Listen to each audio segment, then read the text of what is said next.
than. If you say it's a known forgery, yes, but I'm going to go with that. The text where I was referencing, actually, I was misquoted. I misquoted there. It's the Gospel of Barnabas.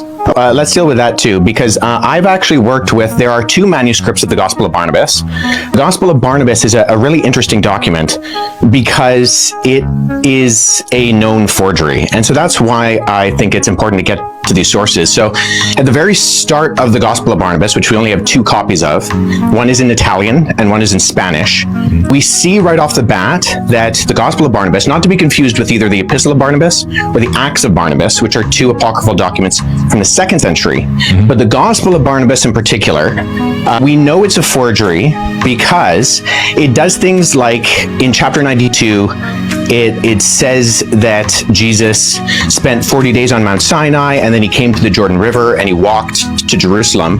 But Mount Sinai is more than a week's journey away from Jerusalem, and neither Mount Sinai nor Jerusalem are close to the Jordan River. So never mind there not being a route from the Jordan River to around Mount Sinai or going to Jerusalem, but there are internal problems with the Gospel of Barnabas which indicate that it shows no actual indication of evidence of coming from or even having knowledge of first century Jewish understanding. It actually says Jesus is the Christ but not the Messiah, which indicates that whoever the author is, he didn't know that those were the same words. And I think a bigger problem is that the Gospel of Barnabas actually paraphrases Dante's Inferno, which was written in 1314.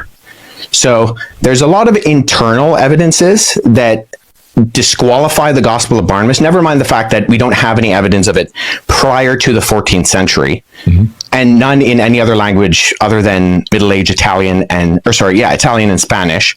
But the internal content of the Gospel of Barnabas disqualifies it from being ancient.